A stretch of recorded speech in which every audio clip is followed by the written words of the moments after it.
L'article 134A2 de la Constitution de 1987 amendé, l'obsession d'une disposition constitutionnelle ambiguë. L'une des caractéristiques fondamentales de la règle de droit et garante de son effectivité est sa clarté.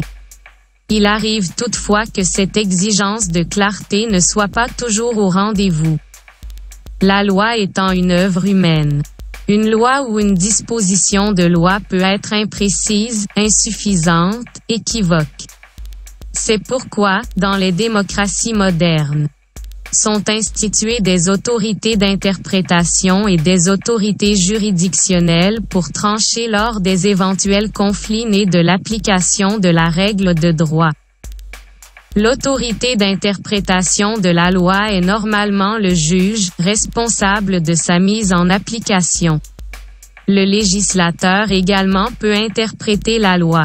Dans cette perspective, à part l'interprétation donnée par les juges, ce serait au Parlement de prendre une loi interprétative pour préciser les ambiguïtés susceptibles d'entraîner des difficultés d'application d'une loi. La loi interprétative, bien que rétroactive, ne va pas créer de droit nouveau, mais va faire corps avec la loi qu'elle s'applique à préciser. Depuis quelque temps, un débat anime l'opinion publique. Les milieux médiatiques, politiques et académiques quant au sens de l'article 134A2 de la Constitution. Dans le contexte actuel, une loi interprétative de cet article est impossible malgré l'urgence. Le Parlement étant dysfonctionnel. Néanmoins, des précisions s'imposent. Cela dit, on tentera de mettre en lumière dans ce papier ce qui explique l'ambiguïté de l'article 134A2 dans un premier temps.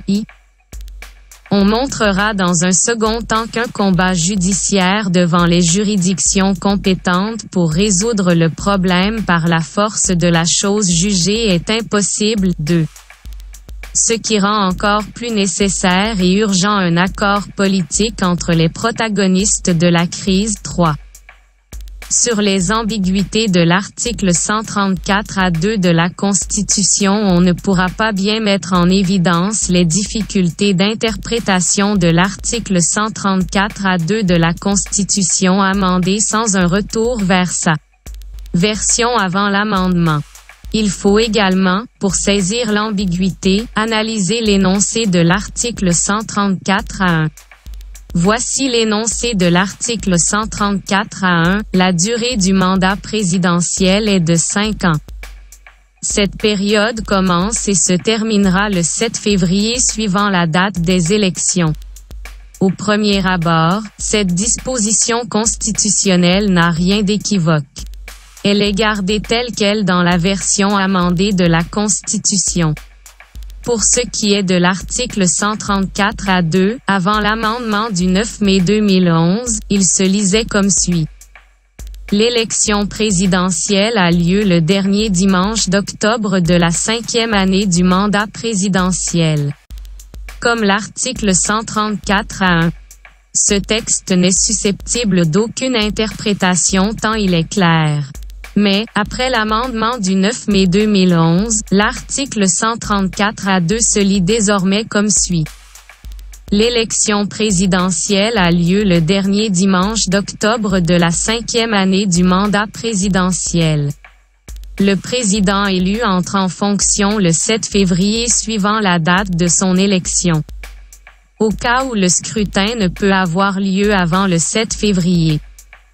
Le président élu entre en fonction immédiatement après la validation du scrutin et son mandat est censé avoir commencé le 7 février de l'année de l'élection. La lecture du texte de cet article met en lumière des ambiguïtés considérables au plan sémantique et syntaxique. Tandis que l'article 134A1 parle des élections.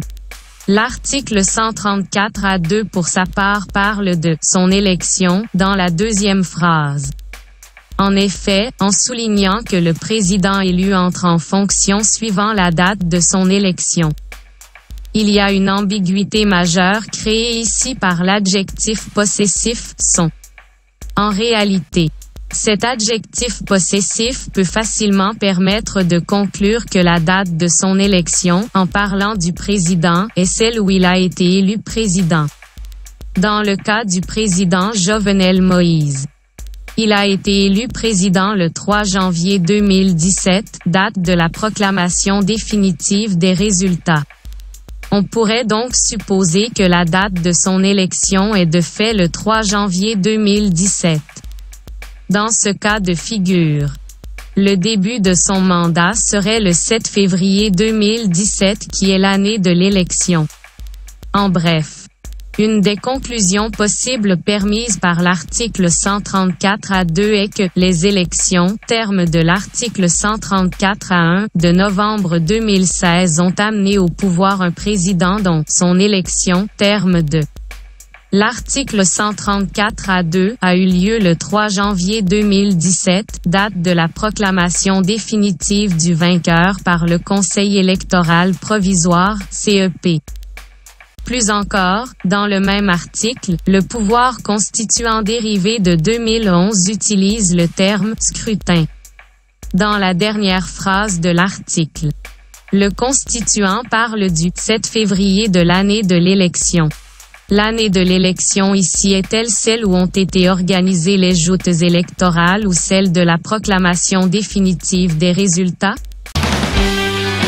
Haïti, mesdames et messieurs, Méga Média!